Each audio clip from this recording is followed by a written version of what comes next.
안녕하세요. 자연교회 성도 여러분 반갑습니다. 한 주간도 평안하셨는지요? 예, 우리 온라인으로 진행되고 있는 양육 프로그램을 통하여 함께 은혜의 시간을 계속적으로 갖고 있습니다. 오늘은 명화로 읽는 신약 성경 그 네 번째 시간입니다. 예, 그래서 우리가 첫째, 둘째, 셋째 시간을 통해서 다벤치, 라파엘로, 그다음에 까라바조 지난 시간까지 나누었습니다. 이 세 화가는요, 동일하게 이탈리아 사람입니다. 근데 오늘부터 할 렘브란트 그리고 마지막 시간에 할 고흐는 네덜란드 사람입니다. 예, 오늘은 먼저 네 번째 시간으로 렘브란트에 대하여 우리가 함께 나누는 시간을 갖겠습니다. 우리가 너무나도 잘 알고 있는 누가복음 15장의 탕자의 비유, 예수님께서 하신 탕자의 비유를 모티브로 그가 그린 그림 돌아온 탕자에 대하여 함께 나누는 시간을 갖도록 하겠습니다. 예, 렘브란트는 여러분 한두 번쯤은 다 그 이름을 들어보셨을 것입니다. 특별히 기독교 성화에 있어서는 가장 대표적인 인물이 바로 오늘 다루고자 하는 렘브란트가 아닌가 생각을 합니다. 예, 바로 이 인물입니다. 예, 렘브란트의 풀네임은 렘브란트 하르먼손 반 레인입니다. 예, 그래서 1606년에 태어나서 1669년까지 60대까지 그래도 생존한 그런 화가였습니다. 그는 자신의 자화상을 자기 스스로 참 많이 그렸습니다. 지금 보시는 사진도 자기가 자기를 그린 이 자화상입니다. 이것은 아마 인생 후반부의 자화상인 것 같은데요. 그는 자신의 얼굴을 가지고 아주 다양한 그런 습작과 또한 미술 연구, 인물 연구를 하게 됩니다. 이것은 그가 많이 사용했던 기법인 이 판화입니다. 동판화, 애칭이라고 하는데요. 예, 보시면은 아주 우스꽝스러운 그러한 표정도 있습니다. 예, 다양한 표정, 놀란 표정도 있고요. 이런 표정들을 통해서 자기 얼굴을 가지고 자기 얼굴을 실험으로 해서 그 당시에 그런 다양한 인물들의 표정과 그런 감정들을 그가 공부하고 연구해낸 것 같습니다. 이런 판화 말고도 여러 자화상들이 있습니다. 아마 이 그림이 가장 젊었을 때의 렘브란트의 자화상인 것 같습니다. 렘브란트는 20대부터 아주 유명한 화가가 되었습니다. 이런 그의 나이가 먹어감에 따라서 여러 자화상을 그때그때 다 모으면 100여 점 정도 된다라고 그렇게 알려져 있습니다. 렘브란트라고 하면은 종교화, 성화로도 유명하지만 그보다도 조금 폭넓게 그를 어떻게 보면은 설명한다라면 그는 빛의 화가다, 빛과 어둠의 마술사다라고 할 수 있습니다. 그 당시 그 전에부터 빛에 대하여는 자연적인 이 빛 말고도 인공적인 빛이나 가상의 빛을 활용한 여러 가지 기법들이 많이 있었는데 이 렘브란트에 의해서 와서 정말로 이 빛과 어둠을 잘 활용한 그런 그림이 완성되었다라고 할 수 있습니다. 그것을 좀 긍정적으로 쉽게 알 수 있는 작품이 이 작품입니다. 예, 여러분 어떤 모습인 것 같습니까? 예, 이 작품의 제목은 엠마오의 순례자들입니다.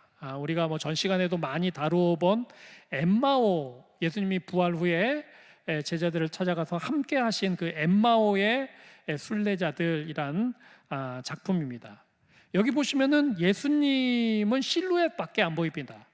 예수님 뒤에서 나오는 빛으로 말미암아 그 빛이 이 방에 비추고, 그 빛이 비추이지 않는 곳에서는 그냥 단순하게 어둠으로 표현을 하였습니다. 여러분, 우리가 지난 시간에 우리가 까라바조를 살펴봤죠. 까라바조도 뭐 똑같은 주제의 그림이 있었습니다. 이것도 빛이 있습니다. 이렇게 빛이 있어서 빛과 그림자와 어둠을 활용을 했습니다. 그렇지만 인물에 대하여 아주 정확하게 묘사가 되어 있고, 특별히 이 예수님에 대하여 아주 잘 표현이 되어 있습니다. 그런데 이렇게 예수님은 뭐 그림자밖에 표현하지 않고, 오히려 그 앞에 놀란 제자, 또 부엌에서 일하는 여인, 잘 보시면 여기에 잘 보시면은 한 명이 더 있습니다. 이 예수님, 부활 후에 예수님을 만나고 그 예수님의 존재를 알게 된 그 제자가 잘 보시면 여기에 무릎을 꿇고 있습니다. 뭐 이 당시는 이제 종교 개혁 이후에, 특별히 렘브란트는 네덜란드 사람이었기 때문에 까라바조와 달리 신교, 그러니까 개신교가 아주 영향력을 미친 지역에 거주하고 있었고, 당연히 개신교의 신앙을 가졌던 렘브란트는 이제 그 가톨릭의, 어떻게 보면은 약간 신비적이고 또 권위적이고 그러한 인물 묘사에서 이제 좀 넘어서서 조금은 이렇게 심플하게 빛과 어둠을 이용하여 예수님을 나타내고, 또 교훈적으로, 신앙적으로 그렇게 근엄하지는 않지만 아주 담담하게 표현을 해낸 것이 아닌가라는 생각을 해봅니다. 그리고 그는 자신을 바울과 아주 좀 동일시합니다. 그래서 그의 자화상에서도 보면은 내가 바울이다라고 생각을 하고 그는 그의 자화상을 표현한 자화상도 많이 있습니다. 그래서 바울이란 인물을 참 많이 표현을 했는데요. 여기서도 보면은 바울이 아마 로마에 갇혀 있을 때, 감옥에 갇혀 있을 때 이제 창 너머로 빛이 들어오죠. 정말로 추운 겨울이었는지 입가에 손을 갖다 대며 무언가를 계속 적고 있는, 아마 뭐 로마서나 여러 교회들에게 보낸 편지인 것 같습니다. 이렇게 맨발을 벗고 어떻게 보면은 좀 남루한 모습으로 이렇게 초라한 골방에서 그가 편지를 쓰는 그러한 모습을 담기도 했습니다. 이 작품은 무엇이냐면요, 두 노인의 논쟁이라는 작품입니다. 여기서 두 노인은 사람들은 바울과 베드로다라고 그렇게 생각을 하고 있습니다. 바울과 베드로가 사도행전에 보면 만나서 바울이 베드로를 아주 꾸짖는 그런 장면이 나옵니다. 그래서 바울의 외식함을, 베드로의 외식함을 바울이 꾸짖으면서 그와 함께 얘기하고 논쟁한 그런 이야기를 모티브로 해서 이 바울과 베드로가 이렇게 밤새워서, 아침에 동이 틀 때까지 밤새워서 뭐 여러 가지 이 책과 자료들과 모든 것들을 가지고 이렇게 밤을 새워 논쟁하는 그러한 작품인 것입니다. 이제 그러면은 우리 돌아온 탕자로 이제 들어가 보도록 하겠습니다. 이 돌아온 탕자가 걸려 있는 곳은 네덜란드가 아닙니다. 뭐 여러 가지 사정으로 인해서 지금 러시아에 있습니다.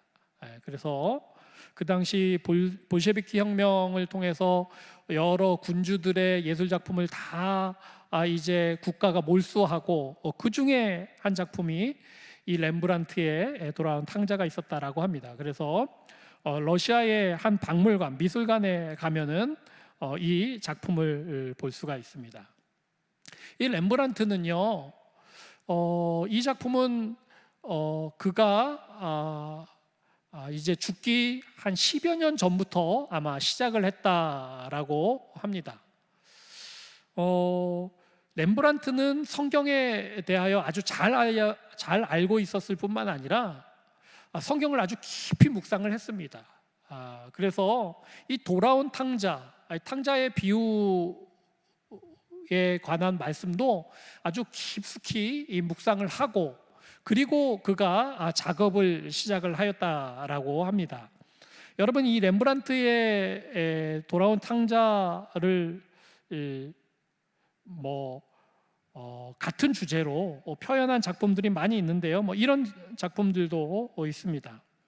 성경에 나온 그대로를 좀 사실적으로 그렸죠. 이런 작품도 있습니다. 조금은 세밀하게 감정을 넣어서 그렇게 그린 작품인 것 같습니다. 렘브란트는 이 성경 말씀을 정말로 심도 있게 묵상을 하고, 그가 죽기 한 10여 년 전에 이제 작품을 그리기 위하여 여러 가지 그 전에 미리 작업을 합니다. 그래서 이런 판화도 남기게 되고요. 이런 작업들을 먼저 합니다. 그런데 보통 2, 3년이면은 한 작품을 너끈히 마칠 수 있는데, 그는 이 작품을 죽기까지 붙들고 있습니다. 이 작품은 아마 미완성의 작품이었을 것이다 라고 사람들이 이야기를 합니다. 그래서 완성된 것 같지만 이 작품은 죽을 때까지 렘브란트가 손에 놓지 못하고 죽은, 어떻게 보면 미완성의 작품이다라고도 할 수 있을 것 같습니다.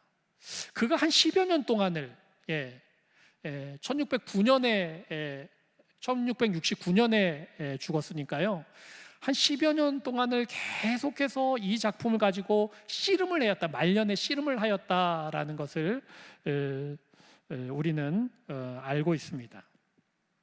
왜 그랬을까요? 이 렘브란트는 20대 때부터 아주 유명했던 그런 화가였습니다.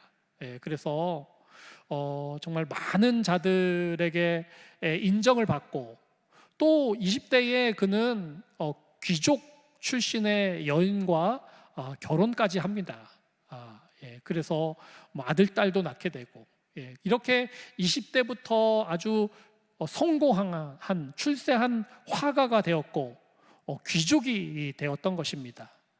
그런데 그는 말년에 이제 아주 인생의 어떻게 보면은 처참한 시기를 겪게 됩니다. 그는 처음 결혼한 귀족의 부인뿐만 아니라 두 번째 결혼한 그가 사랑한 여인도 먼저 떠나보내게 됩니다. 그리고 스라에 있었던 자식들이 많이 있었는데요, 그 자식들도 안타깝게 계속적으로 죽어나가게 됩니다. 그래서 말년에는 그의 옆에는 그의 부인과 그의 자녀들이 아무도 없었습니다. 그뿐만 아니라 경제적으로도 아주 궁핍하고 공공한 그러한 시기를 보내게 됩니다. 그래서 이제 이 작품을 죽기 전에 한 10여 년 전에 시작을 하였지만 그것들이 잘 풀리지가 않고 완성이 되지 않았는데, 그가 계속적으로 나락에 빠지고 한편으론 접어놓았던 이 작품을 언제 완성할 수 있었냐면, 그가 이제 모든 가족들을 떠나보내고 그의 모든 재산들을 다 잃어버리고, 그리고 마지막에 저기 묵혀두었던 작품을 다시 꺼내어 죽기 전에 이 작품을 그렸다라는 것입니다. 그러므로 이 작품은 정말로 렘브란트가 정말로 자신의 인생의 모든 영혼과 혼신의 힘을 다하여 인생에 있어서 여러 가지 후회도 있었고, 또 여러 가지 추억도 있었고, 아쉬움도 있었고, 또 여러 가지 고난도 있었는데, 그 모든 것들을 지박하여서 이 작품에 쏟아낸 것이 아닌가라는 것을 우리는 알 수 있습니다. 우리 한번 작품을 자세히 한번 보도록 하겠습니다. 이 작품입니다. 이 작품에서 먼저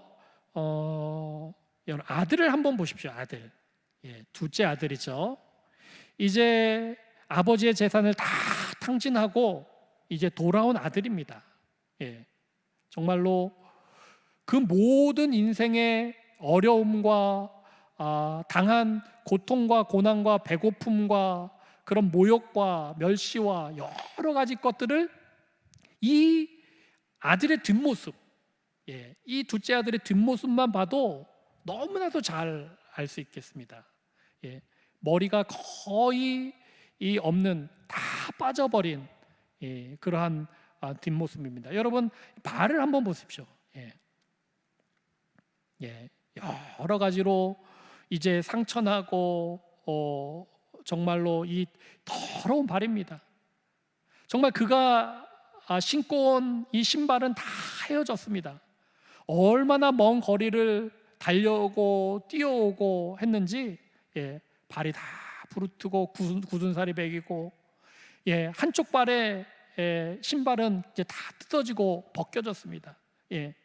여러분, 다른 발도 한번 보십시오. 이 뒤꿈치가 다 헤어져서 이 발만 봐도 그가 어떻게 이 아버지 집을 찾아왔는지, 정말 어떤 길을 걸어왔는지 정말 잘 나타내주고 있는 모습일 것입니다. 그 위를 보면요, 완전 누더기입니다. 누더기. 다른 인물들은 겉옷을 다 입고 있지만 겉옷이 없습니다. 이 속옷만 입고 있습니다. 다 헤어져 있습니다. 정말로 다 헤어지고 더러워진 그러한 몰골로 나타난 것입니다. 그런데 여러분, 한번 잘 보시면은 이 오른쪽에 뭔가가 있습니다. 이것이 무엇이냐면은 칼입니다. 칼. 단칼입니다. 글쎄요, 뭐 성경에서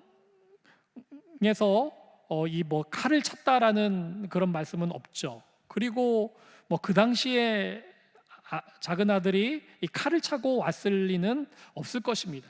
그런데 이 칼을 렘브란트는 굳이 그려놨다라는 것입니다. 뭐 다른 것도 다 정말로 겉옷 하나 없는데 이 칼이 있었다면 칼도 다 팔아버렸겠죠. 그런데 굳이 이 허리춤에 칼은 차고 있었다라는 것이죠. 이것이 무엇이겠습니까? 이 칼은 이 아버지의 아들이라는 것을 의미합니다. 이 오른쪽에 보시면은 큰 아들도 큰 칼, 아니면은 뭐 지팡이인지 칼인지 하여튼 그것을 들고 있는데, 이것은 이 아버지의 아들이라는 상징입니다. 그래서 이 아들이 정말로 그렇게 방탕한 생활을 하고 모든 것들을 다 팔아먹었지만 끝내는 조금의 양심은 남아있었다. 정말로 아버지의 아들이라는 것을 상징하는 이 칼은 그래도 차고 있었다라는 것을 이 렘브란트는 굳이 이 그림에 나타내주고 있습니다. 자, 그 위쪽을 한번 보시도록 하겠습니다. 다 헤어졌죠. 표정이 잘 보이진 않지만 정말로 모든 인생의 아픔과 고통을 이 경험한, 그래서 힘이 쫙 빠지고 말라버린 그런 해골과 같은 작은 아들의 모습입니다. 머리는 다 빠져 있습니다. 그런데요, 여러분, 한번 잘 살펴보십시오. 여기서 또 어떤 이상한 점을 여러분 발견하실 수 있나요? 자, 손을 한번 잘 보십시오. 손이 어떻습니까? 한번 오른손과 왼손을 비교해 보십시오. 오른손과 왼손. 예. 오른손과 왼손은 확연히 다릅니다. 이 렘브란트가 뭐 실수로 이 오른손을 좀 작게 그리고 왼손을 크게 그린 것이 아니고 의도적으로 그린 것입니다. 예. 자, 오른손은 어떻습니까? 좀 곱상하죠. 아주 작죠. 자, 그럼 왼손은 어떻습니까? 아주 힘줄이 있고 우람하고 큰 손입니다. 손가락도 굵고. 이 무엇이겠습니까? 바로 이것은 이따 후반부에도 말씀을 드리겠지만 헨리 나우엔이 이 그림과 이 손을 보고 하나는 아버지의 손, 하나는 어머니의 손이다 라고 그렇게 해석을 합니다. 자, 이 오른손, 어머니의 손을 보십시오. 어머니의 손은 정말 그 등을 가볍게 토닥여주고 있습니다. 따뜻한 손이죠. 용납하는 손이죠. 정말로 모든 것들을 감싸 안는 손이죠. 자, 왼손 아버지의 손을 보십시오. 아버지의 손은 힘이 느껴집니다. 무엇입니까? 용서하고 받아주고 이해하고 사랑하는 것뿐만 아니라 이 아버지의 강력한 힘으로 끌어안는 것입니다. 그 모든 허물과 실수와 모든 잘못들을 움켜 안는 것입니다. 와락 끌어안는 것입니다. 그리고 아들이 잡기 전에 이 아버지의 힘으로 먼저 그 아들을 끌어안는 것입니다. 그것이 바로 렘브란트가 아마 그려낸 손이 아닌가, 어머니의 손, 아버지의 손이 아닌가 생각을 합니다. 자, 이렇게 힘이 있고 우람한 손임에도 불구하고 여러분 아버지의 모습을 한번 보도록 하겠습니다. 아버지의 모습은 어떻습니까? 어떻게 보면은 이제 아주 노쇠한 그런 아버지의 모습입니다. 눈을 한번 잘 보시면은 눈에 시력을 잃은 것 같기도 하고 아니면은 초점을 잃은 것 같기도 하고 이쪽 눈과 이쪽 눈에 보는 방향이 또 다르기도 하다라는 해석도 합니다. 하지만 뭔가 모르게 아주 기쁘고 즐거워하는 아버지 대신에 힘이 없고 정말로 아들이 돌아오길 간절히 바라고 식음을 정폐하고 이 성경에도 나와 있지요.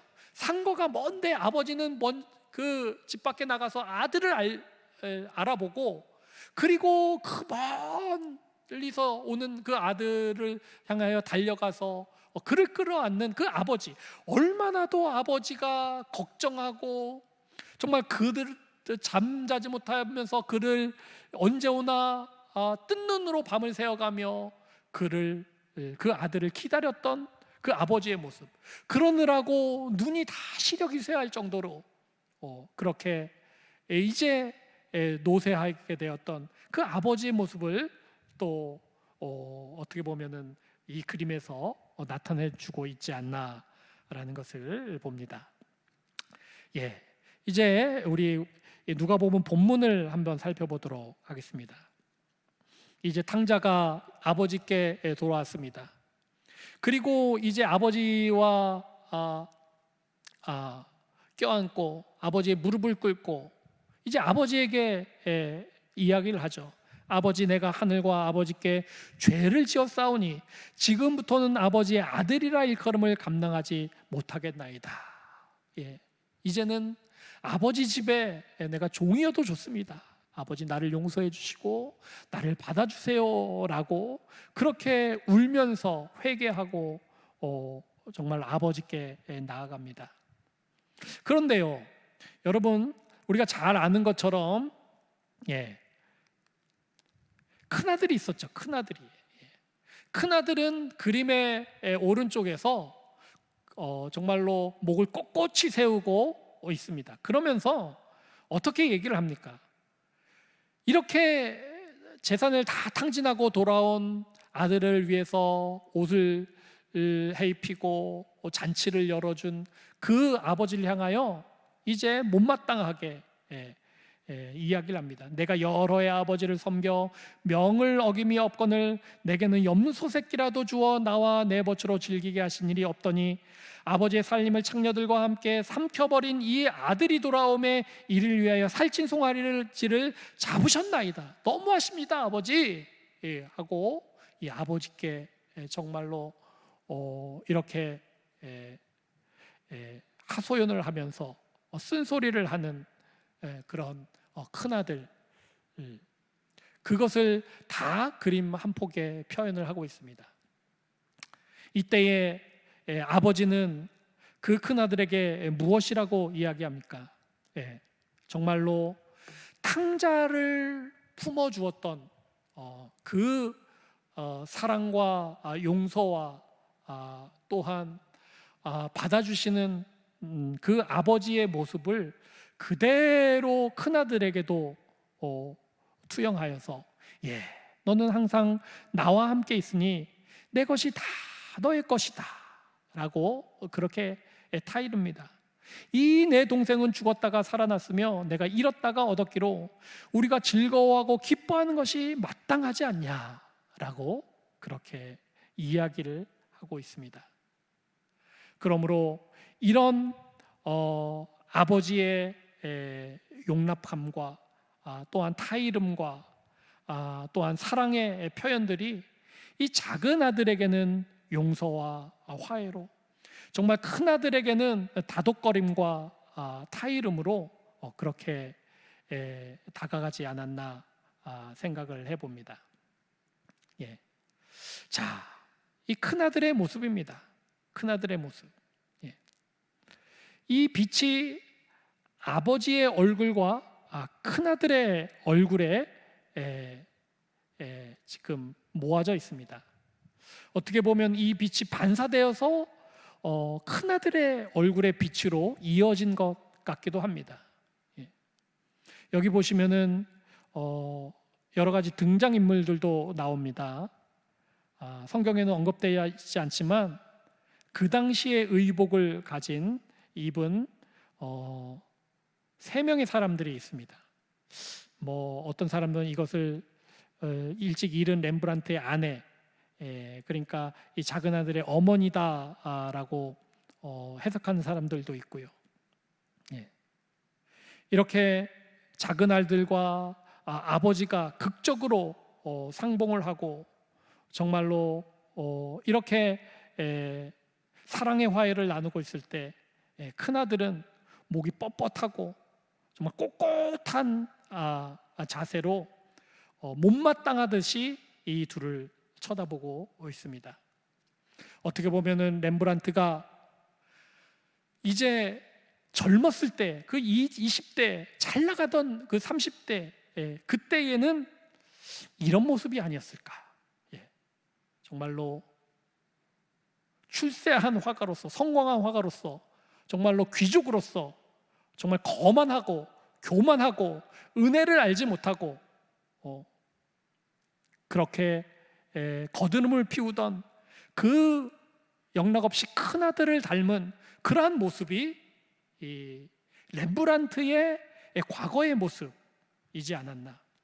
하지만 이제 죽음 앞에서 이제 곧 있으면은 자기가 생을 마감할 것 같고 자기의 곁에 아무것도 없고 자기는 궁핍한 생활을 하고 있으며 정말로 인생의 정말로 맨 밑바닥까지 떨어진 자신의 모습들을 보면서 겸손하게 이제 하나님 아버지께로 나아간 그 렘브란트의 모습을 투영한 것이 이 작은 아들일 것이다 라는 것입니다.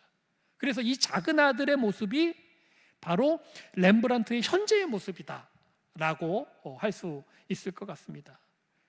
거만하고 교만하고 정말 거드름을 피우던 예전의 자신의 모습, 하지만 이제는 그것들을 뒤로 하고 이제 차마 그 앞모습을 표현하지 못하고 뒷모습만을 표현할 수밖에 없는 그런 탕자의 모습으로, 그런 정말로 열악하고 처참한 모습으로 아버지 앞에 겸손하게 회개하며 고백하며 나아가지 않을 수 없는 그런 렘브란트의 모습이 이런 모습이었다라는 것입니다. 그것을 하나님께서는 이 아버지의 손과 어머니의 손으로 이 렘브란트를 다독여주며 그 사랑으로 끌어안아주는 그러한 소망과 그런 고백이 담긴 그림이 아니었나 생각을 해봅니다. 여러분, 앞에 말씀드렸던 헨리 나우엔, 이 헨리 나우엔은 예수회의 수사죠. 그는 하버드 대학의 교수였습니다. 위대한 영성가였습니다. 그렇지만 그는 말년에 이 작품을 접하게 됩니다. 그가 이 작품을 좋아했고 알고는 있었지만 원본을 보진 못했습니다. 근데 그가 우연히 러시아에 가게 되고 이 러시아에서 이 원본, 이 그림을 봅니다. 그는 이 그림 앞에서 주저앉아서 하루 종일 이 그림을 보게 됩니다.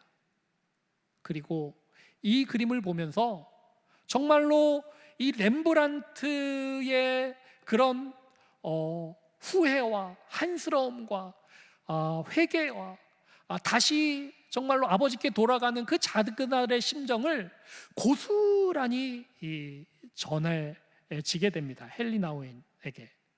그래서 헨리 나우엔은 이 그림을 보고 그가 얻은 감동과 여러 가지 은혜를 가지고 이 탕자의 귀향, 그림의 제목 그대로 책의 제목을 달아서 책을 편찬했습니다.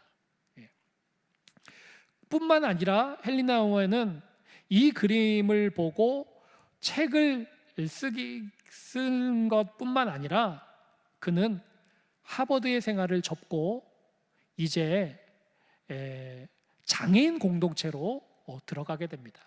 그래서 인생의 말년에까지 이 지적 장애인이 거주하는 라루시 공동체에 들어가서 거기서 그는 정말로 손과 발로 그들을 돌보며 봉사하고 헌신하면서 생을 마감하게 되었다라는 것입니다. 여러분, 이제 우리도 이 렘브란트의 그림을 보며 정말로 렘브란트와 헨리 나우엔의 그런 감동까지는 아니지만 정말 우리의 자신의 모습도 한번 뒤돌아봐야 할 것입니다. 우리는 정말로 큰아들의 모습으로 아직까지도 교만하게 정말 꼿꼿하게 서 있지는 않은지, 그러한 모습이나 그러한 생각이나 그러한 습관들이 우리 안에 남아있지 않은지 우리는 점검해 보아야 할 것입니다. 우리는 정말로 하나님 앞에서 이 작은 아들과 같이 정말로 종으로 있는 것도 감지덕지 해야 되는 그런 작은 아들과 같은 자입니다. 하지만 하나님 아버지께서 오늘도 우리를 끌어안아 주시고 용서하여 주시고 화해하여 주심으로 말미암아 그 사랑으로 우리가 하나님의 잔치에 참여하고 정말 하나님의 집의 자녀가 된 것입니다. 그러므로 작은 아들의 그런 거만함과 교만함이 아닌, 큰 아들의 교만함이 아닌 작은 아들의 그런 회개와 겸손함과 고백함으로 우리가 끊임없이 하나님 앞으로 나아가서 오늘도 그 가난한 마음으로, 그 겸손한 마음으로 하나님 앞에 하나님의 두 손 가운데 우리가 나아가 그 두 손을 붙들고 그 품에 안겨서 날마다 그 은혜로 만족하며 그 사랑에 감격하며 하나님 아버지의 자녀 삼아 주심을 찬양하며 나아가는 우리 모두가 되어야 할 것입니다. 오늘 이렇게 네 번째 시간을 마무리하도록 하겠습니다. 여러분, 한 주 후에 이제 마지막 다섯 번째 시간으로 다시 찾아뵙겠습니다. 여러분 그간 평안하시고 주님의 사랑 안에서 승리하시기 바랍니다. 감사합니다.